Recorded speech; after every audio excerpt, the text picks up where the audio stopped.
Okay, so for chapter 7, it deals with quadratic formula. So it may be a bit of a different way of thinking than you're used to at this point. Let's go ahead and go into a screen share of the notes. And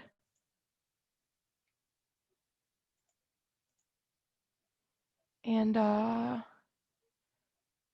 we can go over that. Why is my brain not working with where we're at? That's why. Okay. I also kind of forgot that for a quick second that I can write on the notes themselves. All right. Okay, so I will give you all the statement at the beginning that this is not going to look in any way, shape, or form perfect. If you want me to put it up on Desmos, I can definitely put it up on Desmos, but we will try to do it together off of Desmos for the moment. Here is something that you are all going to need to know when it comes to quadratic, and that is you will need to learn how to find the vertex. To do that, you take negative b over 2a, and I'm kind of talking it as well as writing it so that you know that's a division there, and then f of negative b over 2a. So that's a really important point, because what the vertex does anyone know what the vertex does? And let me just also say that typically the quadratic formula looks like ax squared plus bx plus c. Now, typically, when you're working with this, in the beginning, a will most likely be 1, but it never has to stay 1. It can be any number there. So does anyone remember what the vertex is in terms of a quadratic? No? Okay, so the vertex, so first off, a quadratic, when you draw it, looks like a parabola. So it can be either an upside right or an upside down U.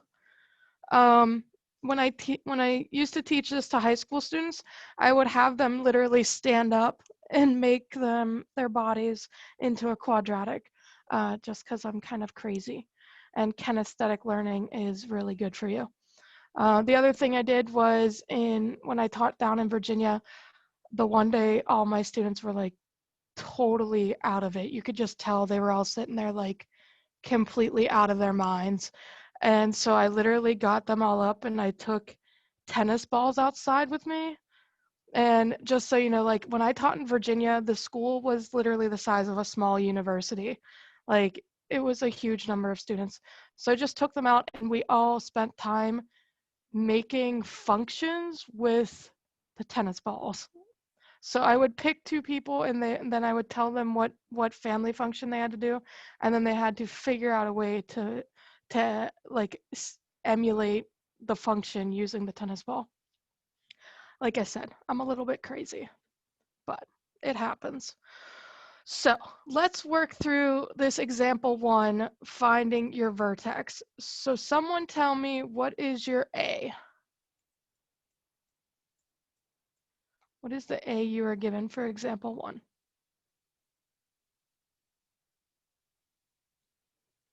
And you guys have to be able to recognize this. Is it 2? It is 2. Very good. So if A is 2, B is going to be what?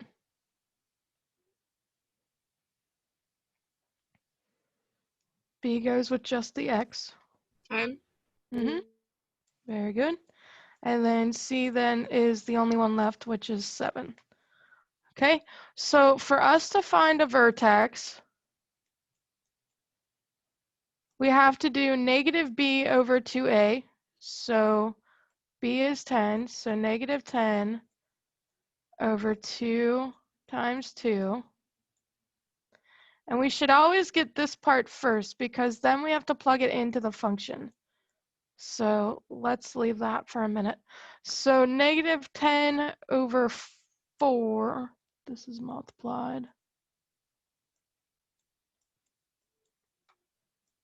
Okay, so that'll give us what? Negative 5 halves. Right?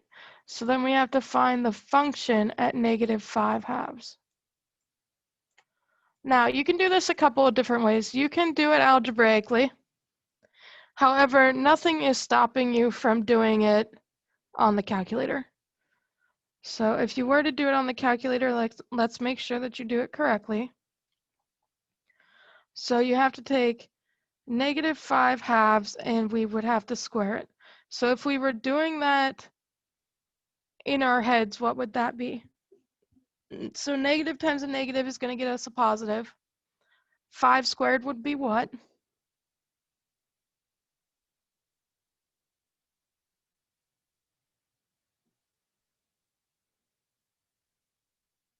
$25. Mm-hmm. And then it would be over 4. So you can, like I said, you can either plug it in or you can just go ahead and put it in the calculator. I'm going ahead and doing it kind of a mixture. I would like you guys to practice putting it in as well. So someone let me know what you get when you get it. And I would use your math fraction button to get the fraction, but we can also do it with the decimal version. So if you cared about decimals,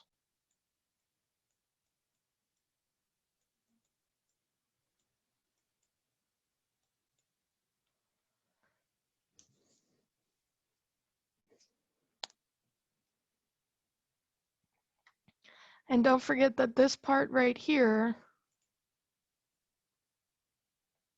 you're plugging in to this. This is your function.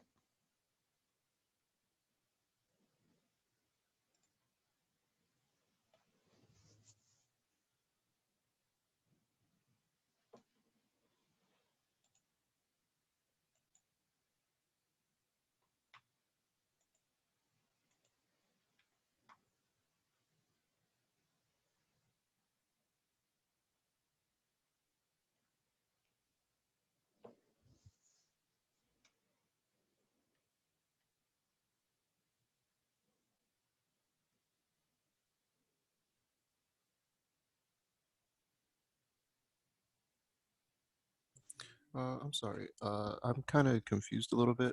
What's the F for again? I don't really remember. It's for your function. So that's why I made this statement that you want to put negative 5 over 2 or negative 2.5 into your function. Okay. Mm-hmm.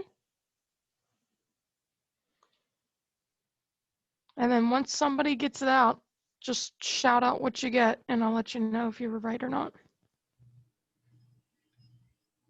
It can be anybody. I got negative 11 over 2. Yep. Negative 11 over 2 is correct, and we will leave it as a fraction here. When we bring it down, it'll be negative 5.5. Again, I'm not really too picky about how you prefer your points.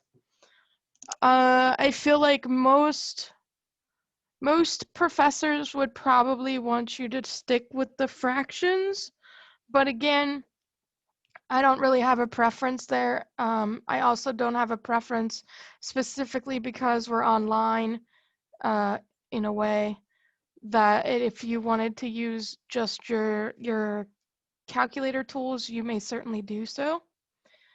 Now, for the sake of time and trying to get through things, I am going to go ahead and do this part a little bit quicker. You may by all means pick different points. You do not have to pick the same points that I'm picking. What you do with your X values here, I literally just pick them. I know that they exist. I'm just gonna plug them in.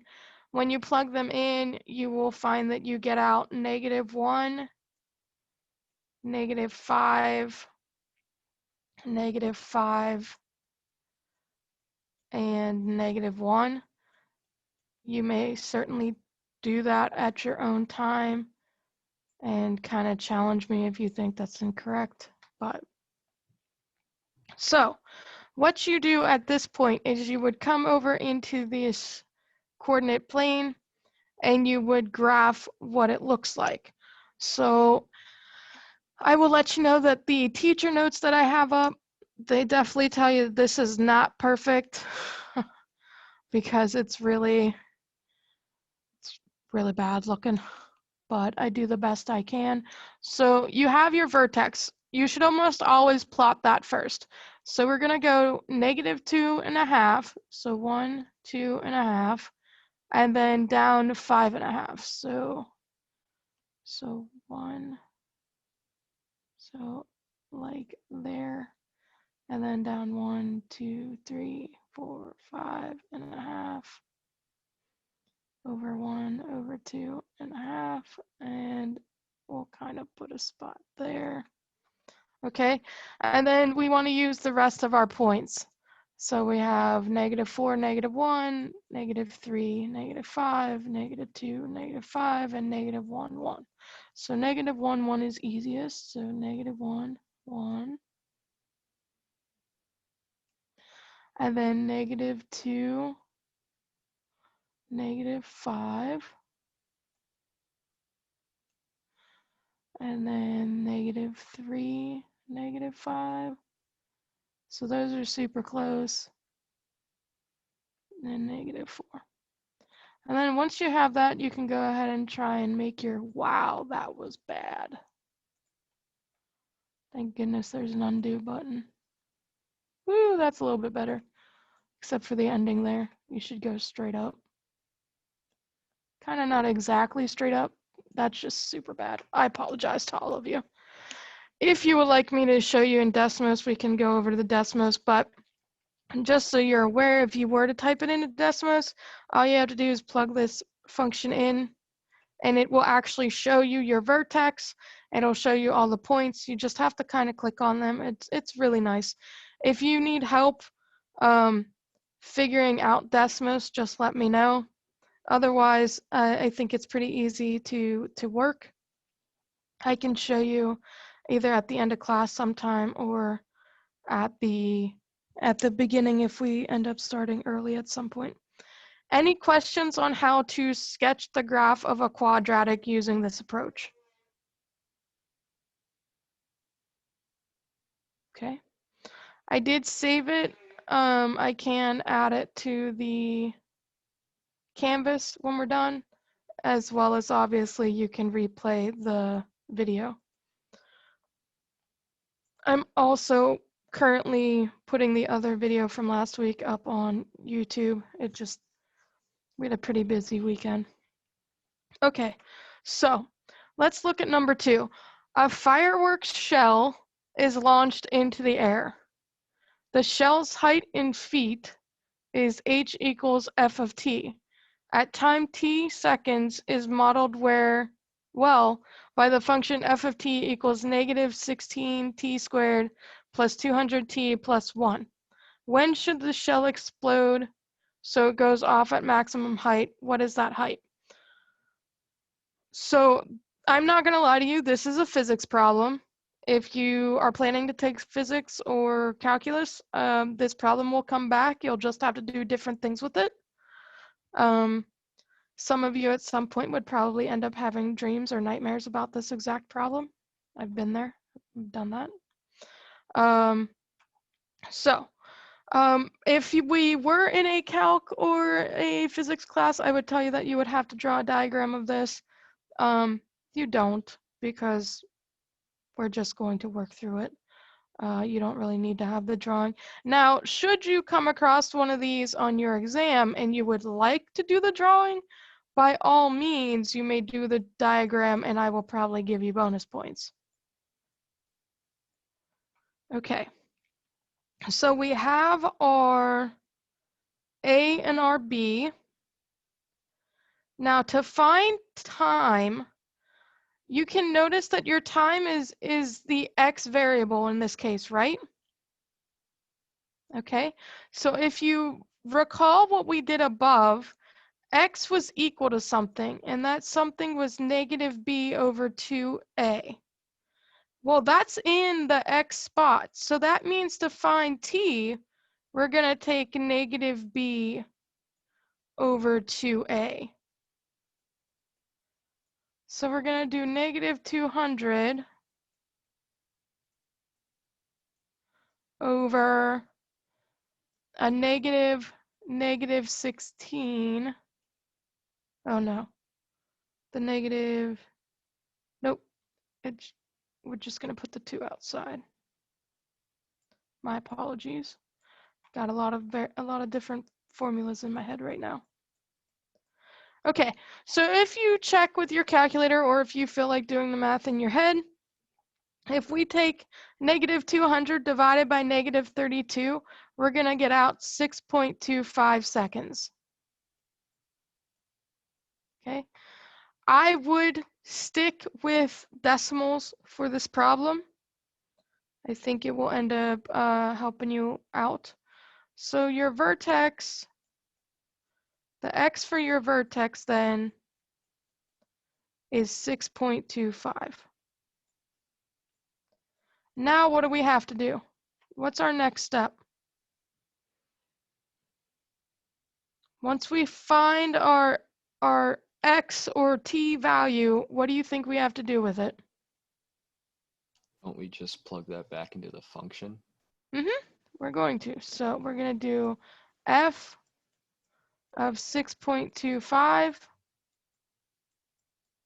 So someone can do the math for me. Negative 16 times 6.25, and that portion will be squared, plus 200 times 6.25 plus 1. Okay, so once you have your answer there, we will know our second part of our vertex.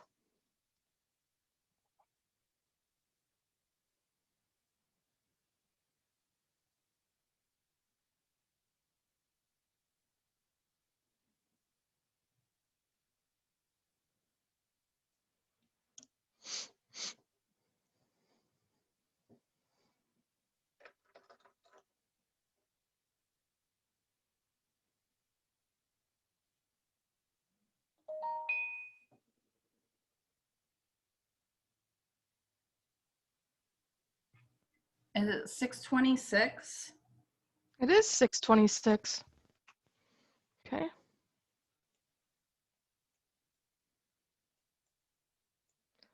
Now, somebody think for a moment, or all of my somebodies, think for a moment as to why we're allowed to be completely confident that this is your maximum height.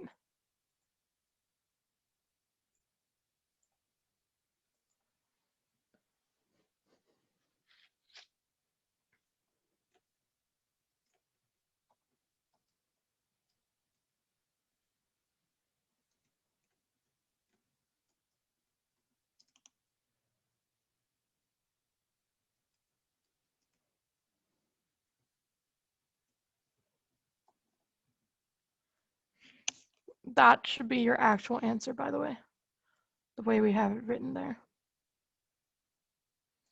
So what do you think? What do you notice about this function first off? What's it start with?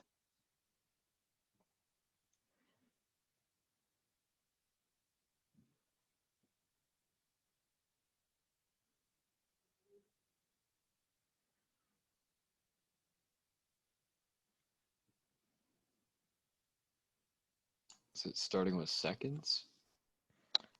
So we do have an input of seconds, but what I want you to look at is if you look between problem 1 and you look at problem 2, what do you notice is different between the beginning of those functions? So problem 1 opened which direction, up or down? Up. Up. Can anyone tell me why it opened up and how you would know it opened up without even doing anything with the graph? Is it because it's a positive? Very good. Because A is a positive, the graph opens up. For number 2, A is a negative, which means it's going to be downward facing. So your vertex is the maximum height that it can possibly be. Make sense? Okay. All right.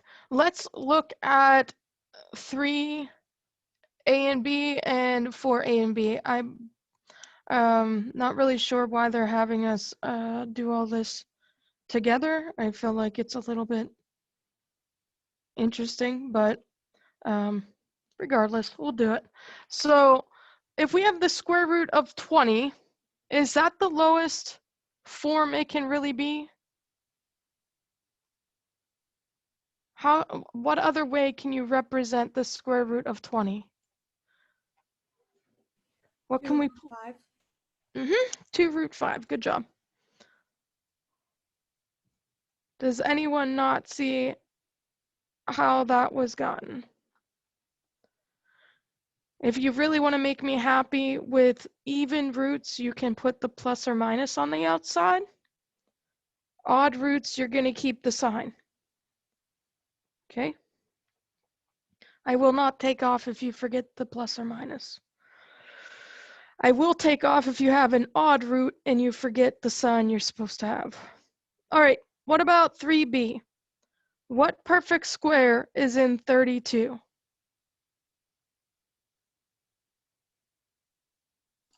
I got 4 root 2.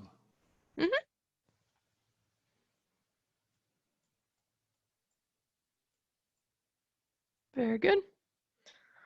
Now, for 4a and 4b, we get to do this really fun thing. Does anyone know what it's called? No, but I know how to do it. Tell me how you do it, Teddy. Do you divide both sides by 3, right? Close. We're gonna Or like I think it's multiply, I think, or whatever. Yep, top and bottom by the root of 3.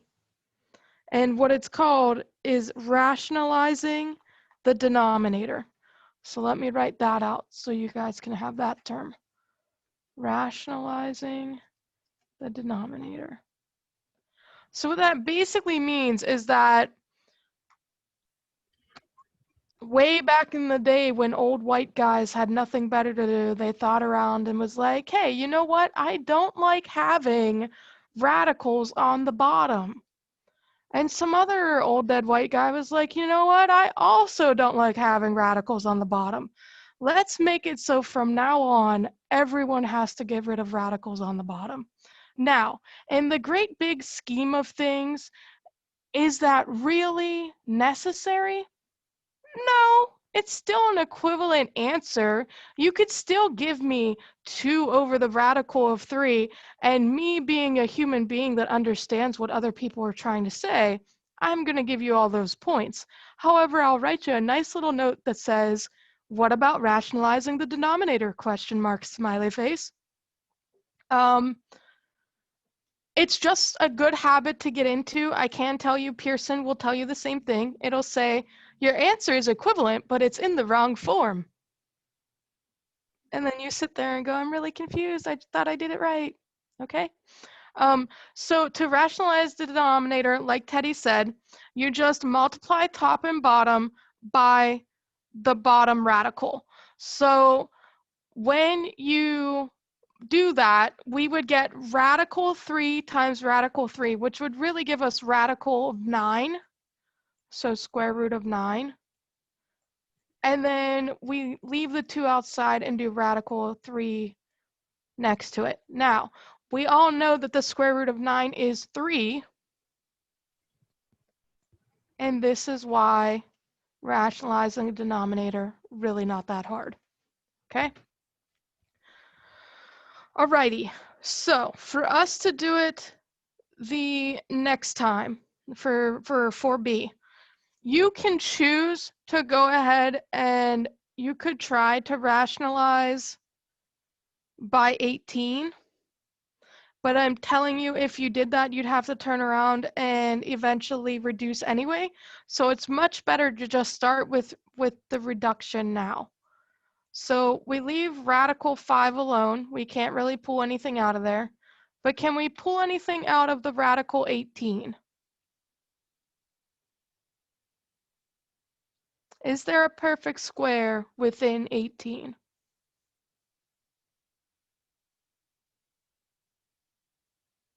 What about 3? Right, so the perfect square is 9, and when you bring it out, it becomes 3. So 3 square root of 2. All right, and now we're going to go through and we're going to rationalize by multiplying by root 2 over root 2. Can anyone tell me why we're allowed to do this? Why are you allowed to multiply by that? What does that really represent? It's like multiplying by 1. Perfect. Okay. Sometimes in math, especially when you get higher up in math, so if you have to take 165, you're told quite often that you may use multiplying by a special power of 1 or representation of 1. And that really helps you out quite a lot, especially with trig identities. Okay. So there is that. Any questions on it? Looked like you guys had a pretty good handle on reducing radicals. Okay. Great job all the way across the board. Okay. So if we are going to solve an equation that looks like this, what do you think your first step's going to be?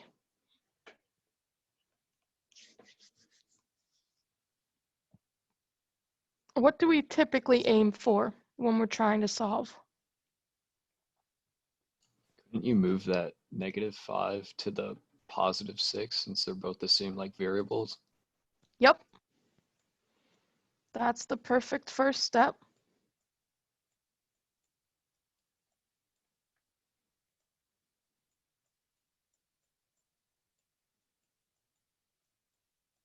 Okay, what's next? You want to get x by itself, so you divide both sides by 3. Excellent.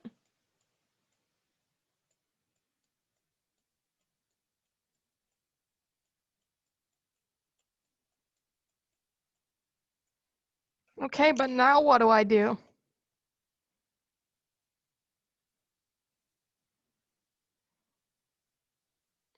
How do I get rid of an x squared? I can't just take my eraser and make it go away. It's not how it works.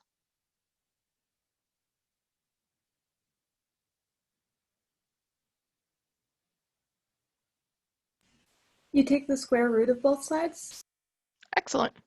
Yep, we're going to take the square root of both sides. Now I'm going to choose to write them individually, and I'm doing it for a reason so that you can see that you will also have to do what with our denominator.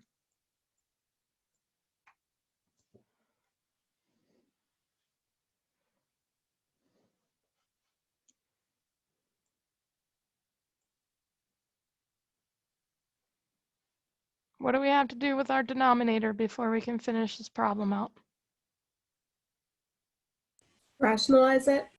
Perfect.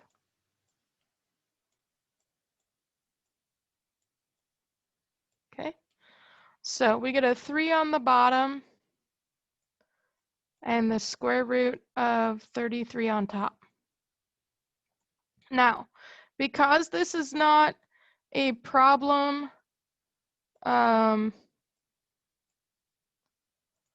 application problem, we don't know if the answer would make sense as a positive or a negative. So because it's a square root, you could put down either.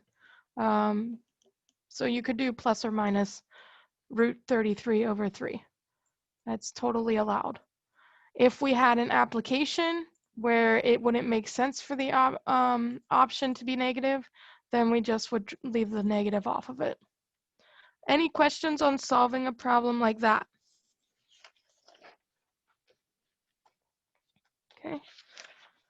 I'm going to let you guys do 6 and 7 on your own. And I would use number 5 as a guide for that. Number 7 is definitely a challenge. So we will go over it on Wednesday if you feel like you need to see it. But I will mark down that I'm having you guys do 6 and 7 independently.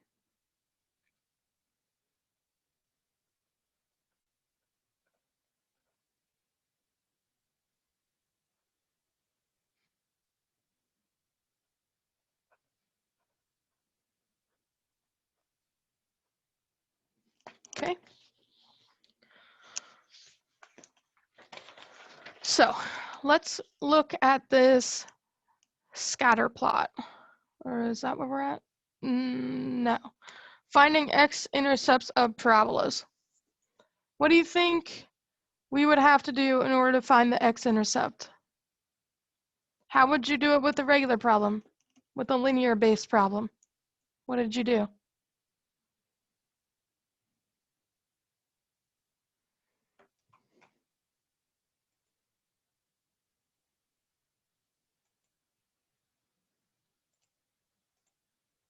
Set y equal to 0. We're going to set it equal to 0. Okay, so we're going to go through and solve. And honestly, we're going to solve pretty similarly to what we just did. We want to get it by itself, so negative 20 on both sides.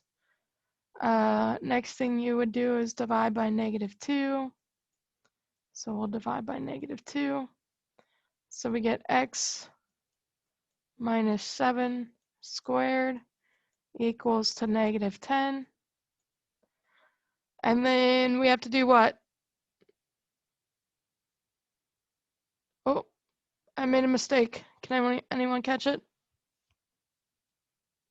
Should be positive 10. Perfect.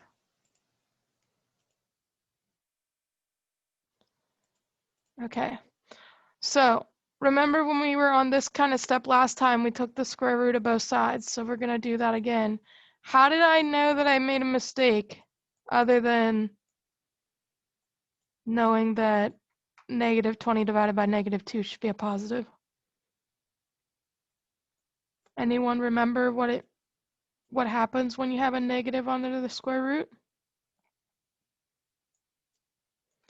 We might get to it after this exam, but when you have a negative under the square root, that means you have an imaginary number. So that is how I knew we were not there yet.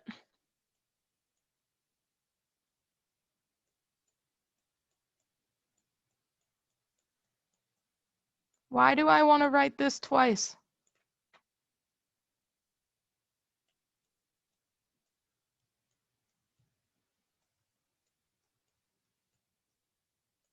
Is it because there are two equations? Right, because we know that when we take the radical of something, if it's an even root, we're going to have a plus or minus situation. So we have to make sure we account for both. Now in Pearson and in real life, you can write it out. So if they just wanted the x values, you could leave it as 7 plus or minus radical 10. But because they want the x points, you have to split them. For me, you could give it to me using a plus or minus, and I would give you all the credit.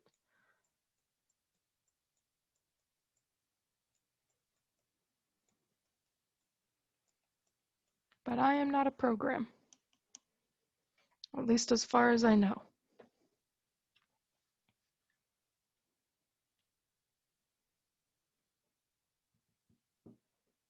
Oh, we're actually going to get to negatives under the radical in this chapter.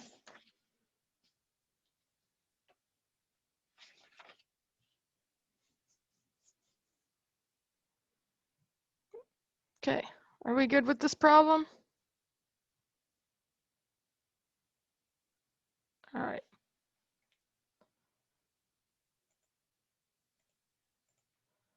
Okay, so we're going to look at the number of adoptions, international adoptions in the United States for various years.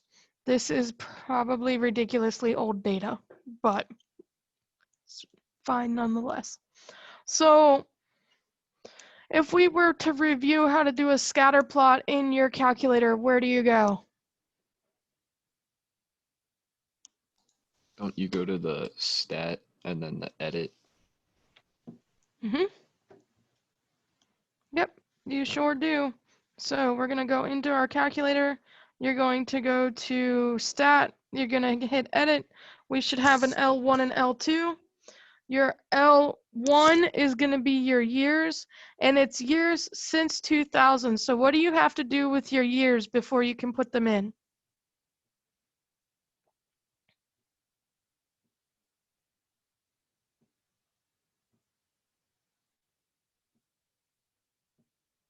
Are we allowed to just put in 2000, 2002, 2006?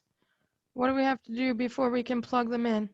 You would just put in 0, 2, 4, 6, and then so on. Mm-hmm. Okay, everybody should be doing it.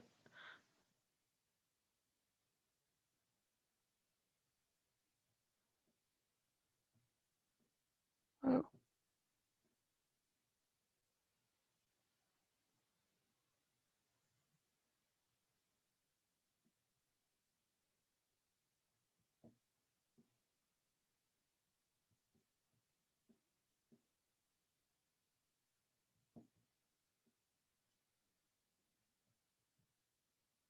Okay. Now, if you did not want to draw out your scatter plot, you do not have to. It's not really asking you to draw it out. All it's asking you for is your equation or your model. And then it wants the estimate in which years there were 15,000 adoptions. So neither one of those really implies that you have to draw out the scattergram. You will see it on my teacher one, but you don't actually have to have it out. So if we wanted to find the regression, what do we do?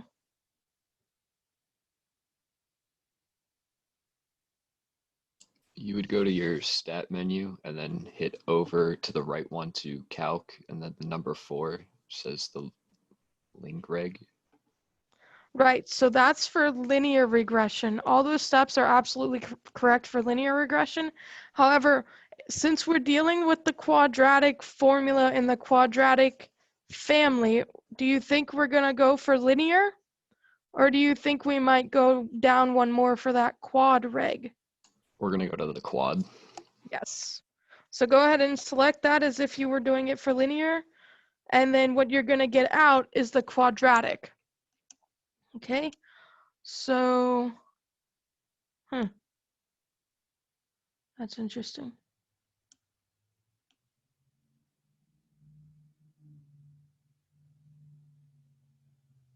Somebody tell me what you guys got, because I think mine needs to be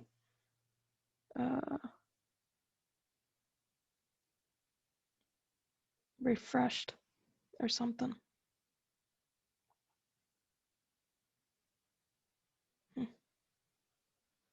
What did you guys get? For the A, I got a negative 0.25, and then B was 1.844, and then C was 19.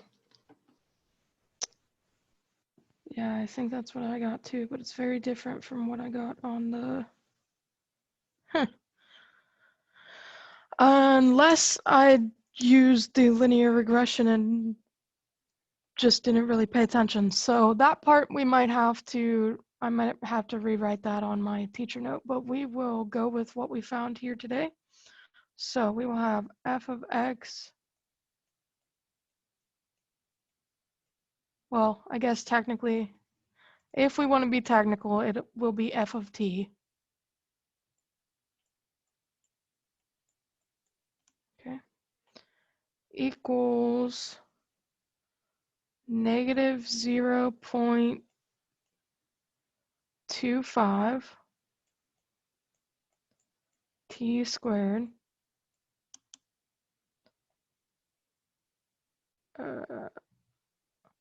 plus, oh, I see what I did. Yeah, I did something weird. Yeah, don't worry about that.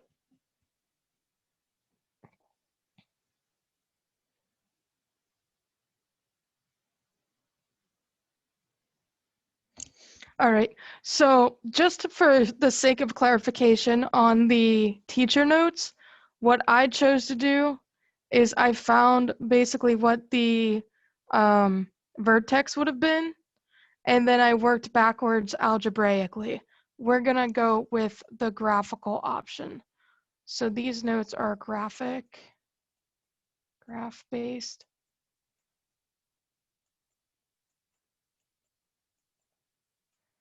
Teacher notes are algebraic based.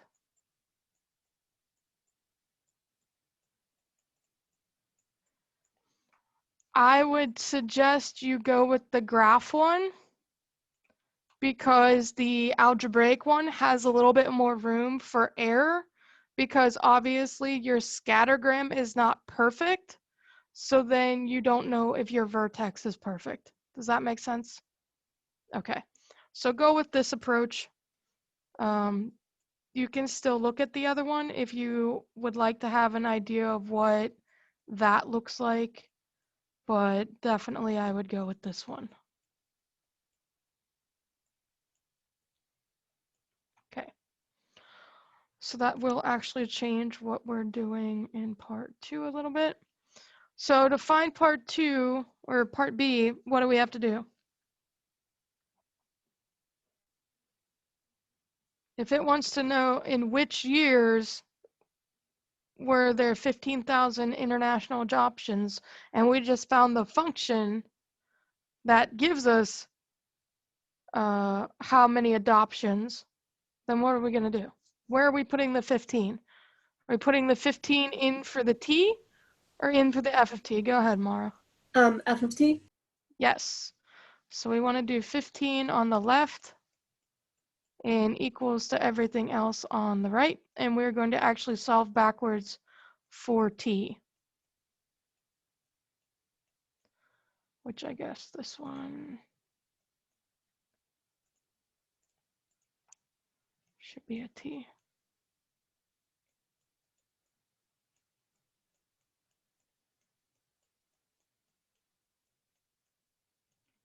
Okay.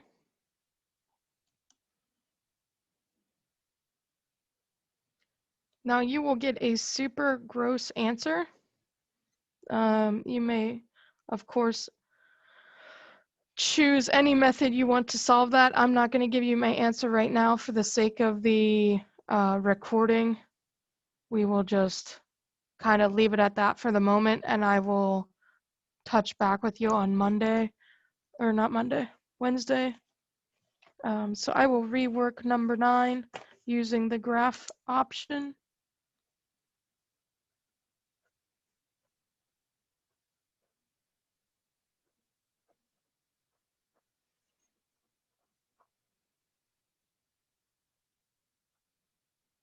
Okay.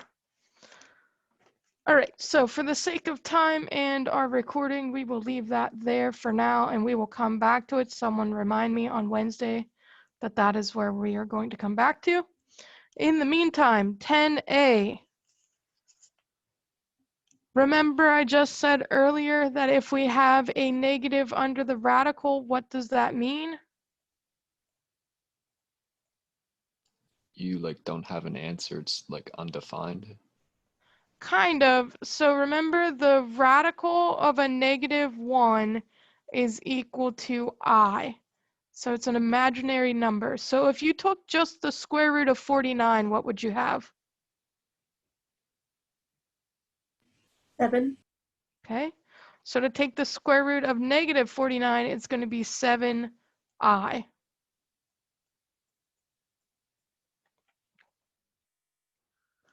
Okay, to take the square root of negative 24,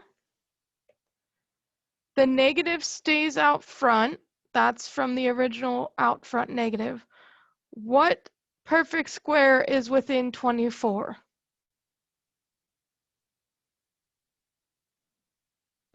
12 or negative 12. So not 12, because 12, when we break it up, there is no perfect Oh, C. wait. Oh, yeah. Never mind. So not quite 12. That would be like 144 or something. Yes, that would be the square of 12. And then the square root would be 12. So if we're looking at 24, we're looking at 1 and 24, 2 and 12, 3 and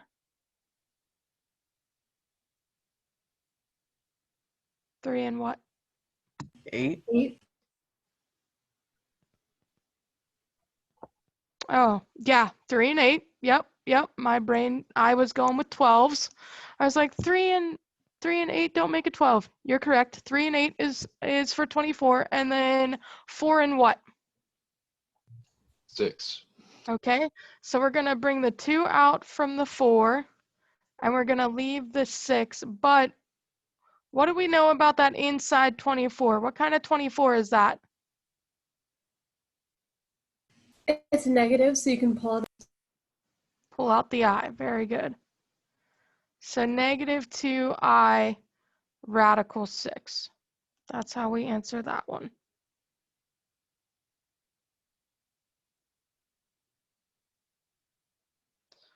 Okay.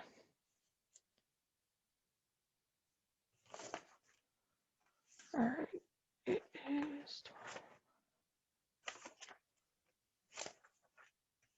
We normally work till what? 12:31? Right? Okay. Just checking. All right. So if we were going to solve the next one, what would be our first step?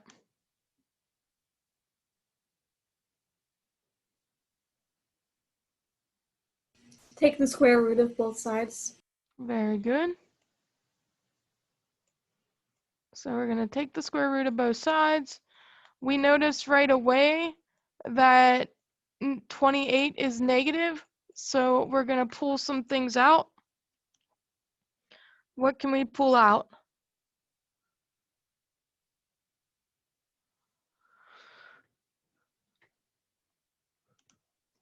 Two I. Very good. So we're going to pull 2I out. We're going to be left with radical 7.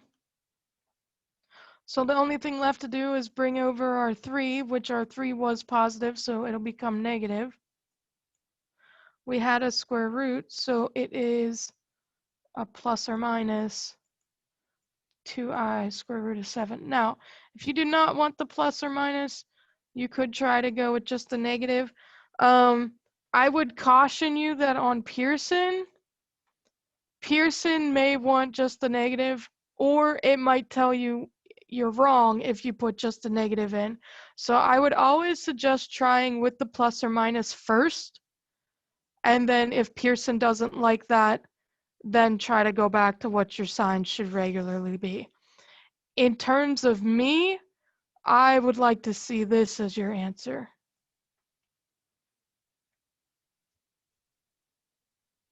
Because even if you put a negative in there, it's going to square out. So you should be fine. Okay. All right. So number 12 says, solve by completing the square. Does anyone remember how to use completing the square? Once you do it enough times, you will get the hang of it. So That is a 6, by the way. You know that I write my B's capital. So the way you work it is you're going to add something to both sides, and it always works the same way. So you take half of the middle term and you square it, adding it to both sides, hence completing the square. So the middle term here is what?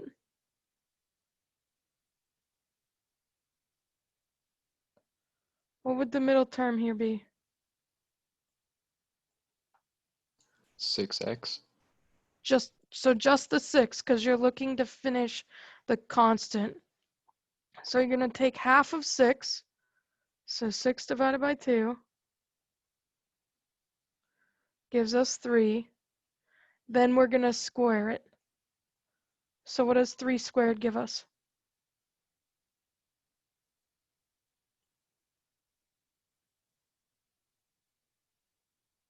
Gives us 9.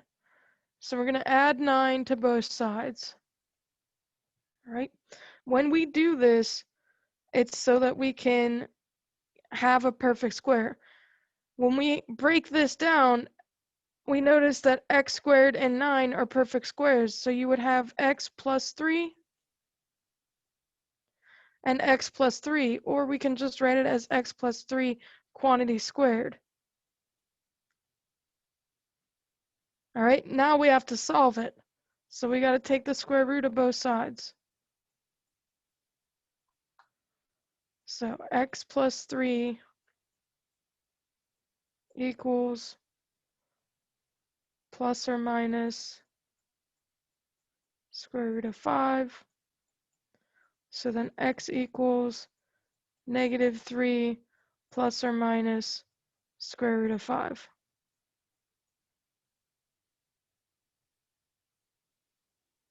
Okay, again, it's been a while since I've done it through Pearson, so you'll have to try it with the plus or minus. If Pearson doesn't like it, then go back to your problem, and here it would just be a positive, but you really should be able to do the plus or minus.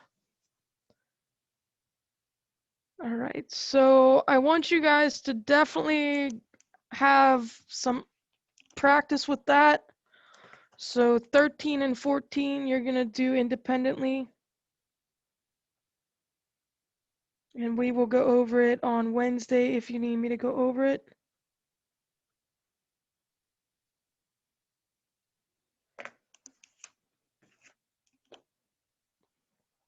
All right, let's save that.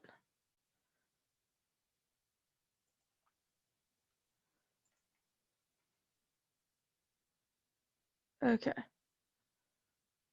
Quadratic formulas. Anyone ever heard of it before? Ah.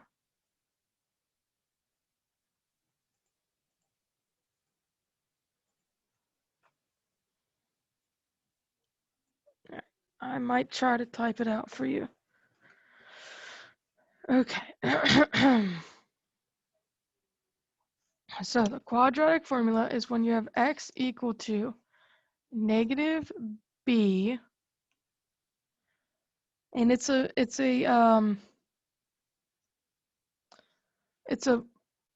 fraction. So it's negative b plus or minus the square root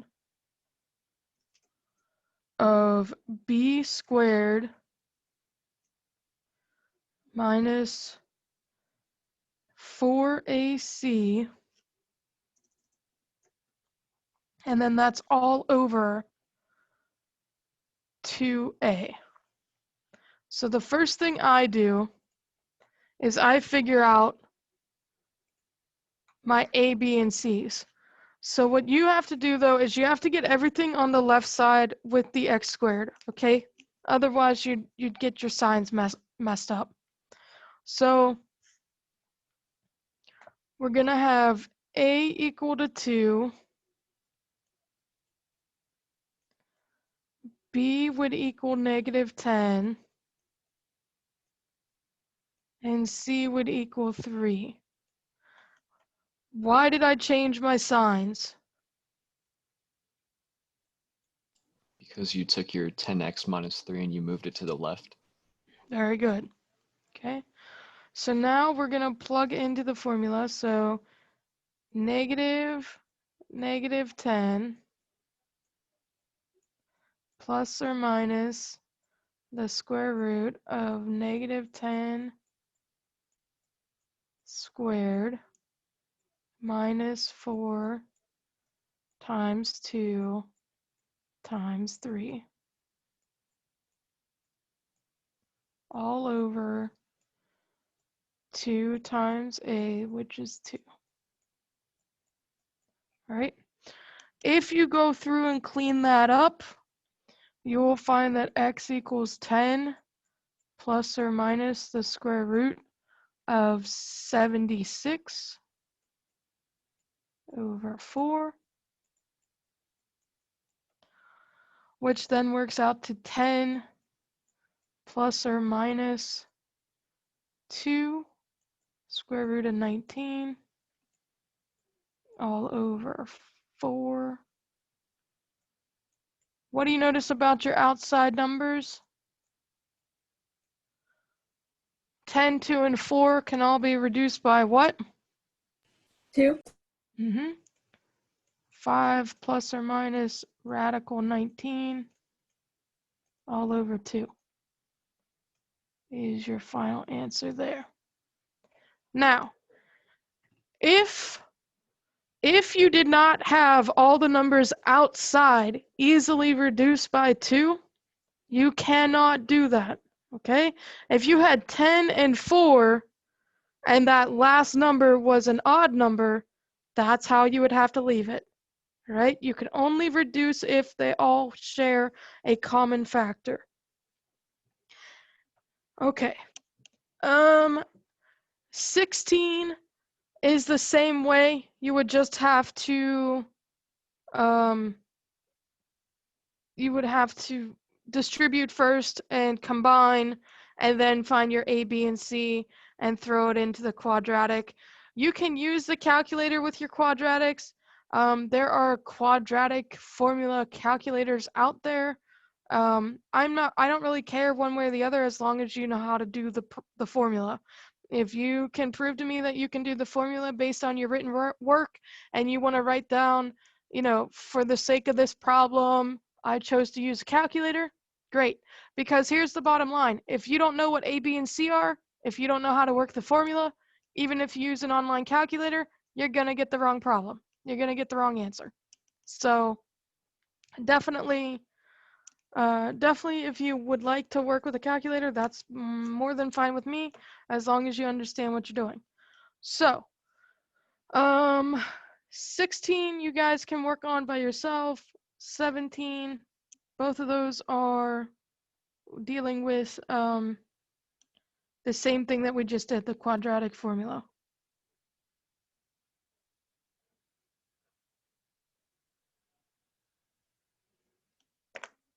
Okay.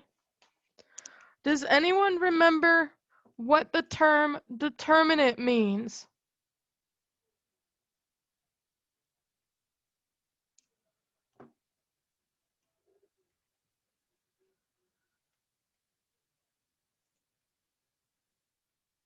Okay, I'm going to let you know. The term determinant is this part of the quadratic, so I will probably butcher writing this, but it's, oh, yep, I did already. It's an E. D, E, T, E, R, min, int. All right. It refers to what's underneath the radical in the quadratic formula. So b squared minus 4ac. If you can figure out what your determinant is, it's kind of nice whenever you have to do solutions, because then it tells you how many solutions you have and what the solutions might look like. So in this equation, we have a is 2, b is -3, and c is 5.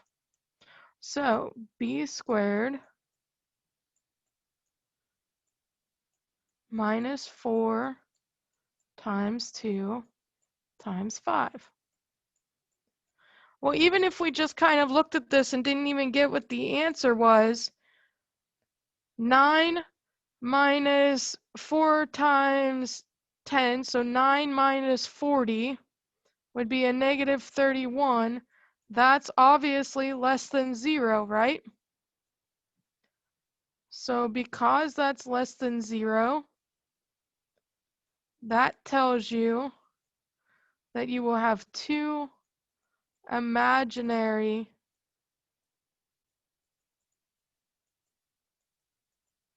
solutions.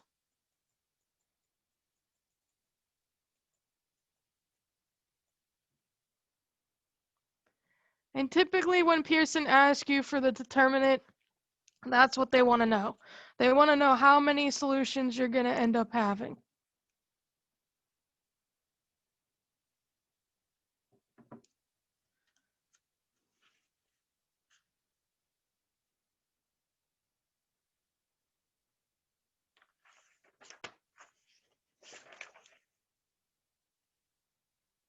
Okay. I feel like that's quite a lot for you for today. We will pick up on the